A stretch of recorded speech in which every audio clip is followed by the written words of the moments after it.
Hello పిల్లలు, మనం రకరకాల పంచతంత్ర కథలు చెప్పుకుంటున్నాం కదా. ఈరోజు కొత్త కథ చెప్పుకుందాం.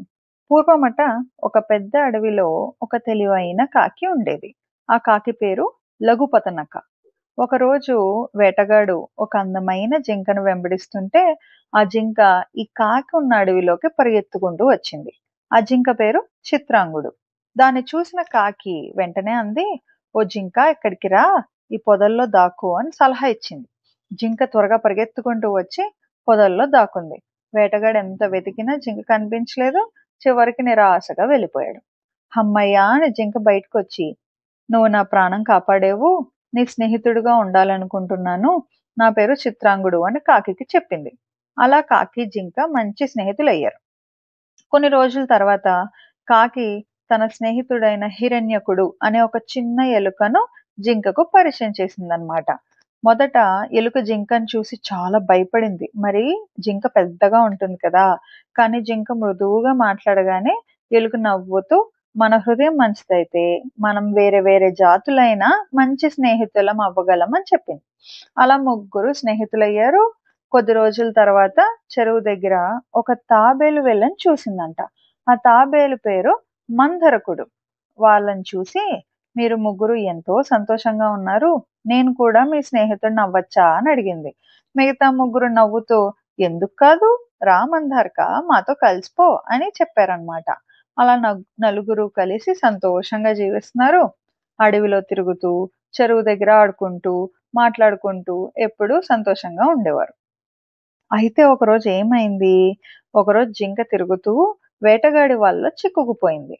అది కాకి చూసి వెంటనే ఎలక దగ్గరికి వెళ్ళి, హిరణ్యక, మన స్నేహితుడు చిత్రాంగుడు చిక్కుకున్నాడు, త్వరగా రా అని జింక ఎక్కడైతే చిక్కుకుపోయిందో అక్కడికి తీసుకొచ్చాడనమాట. ఎలుక వెంటనే పరిగెత్తుకుంటూ వచ్చి వలని తన పళ్ళతో కొరికి జింకను కాపాడింది. అంతే, ముగ్గురు అక్కడి నుంచి పారిపోయారు. వలలో ఏమన్నా జంతువు పడిందా అని చూసుకోవటానికి ఒక వేటగాడు వచ్చాడు. కానీ వలలో నుంచి జంతువు తప్పించుకుందని అక్కడ మరి ఎలుక వలని కొరికేసింది కదా. అవన్నీ చూసాక వేటగాడికి తెలిసింది. అదంతా తెలుసుకున్నాక నిరాశపడ్డాడు. సరే అని చెప్పి తిరిగి నడవడం మొదలుపెట్టాడు. అయితే ఈ సమయంలో తాబేలు మరి నెమ్మదిగా వస్తుంది కదా.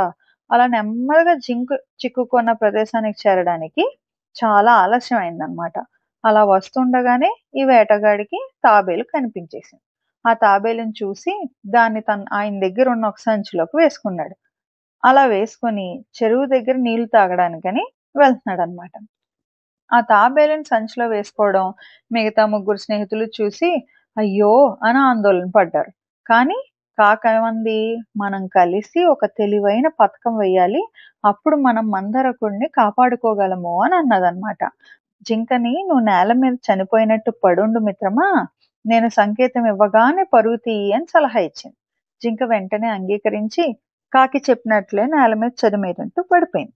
వేటగాడు దాన్ని చూసి ఆ సంచిని కింద పెట్టి జింక వైపు పరిగెత్తాడు. ఆలోపే ఎలుక వచ్చి సంచిని కొరికి మందరకుడిని కాపాడిందనమాట.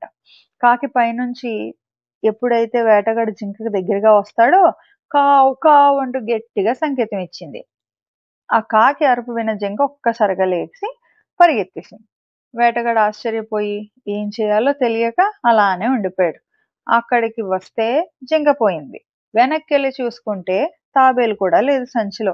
ఇలా తెలివితో కలిసి పనిచేసి నలుగురు స్నేహితులు తమని తాము కాపాడుకున్నారనమాట.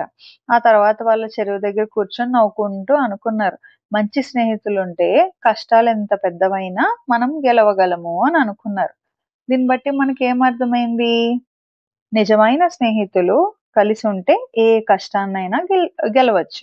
ఐకమత్యంగా ఉండాలి, అప్పుడే మనం గెలవగలం అన్నమాట. మనం ఎదుటి వాళ్ళకి సహాయం చెయ్యాలి, భయపడకూడదు. ఆపదొస్తే ఒకరినొకరు కాపాడుకోవాలి. కాకితో స్నేహం చేయడం వల్ల జింక 2 సార్లు ఆపద నుంచి బయటపడింది. ఎలుక చిన్నదే అయినా జింకను కాపాడింది, తాబేలును కాపాడింది. కథ కంచికి మనం ఇంటికి. ఈ కథ కనుక మీకు నచ్చినట్టయితే ఈ వీడియోని లైక్ చేయండి, కామెంట్ చేయండి, షేర్ చేయండి మరియు ఛానల్ని సబ్స్క్రైబ్ చేసుకోండి. ధన్యవాదాలు.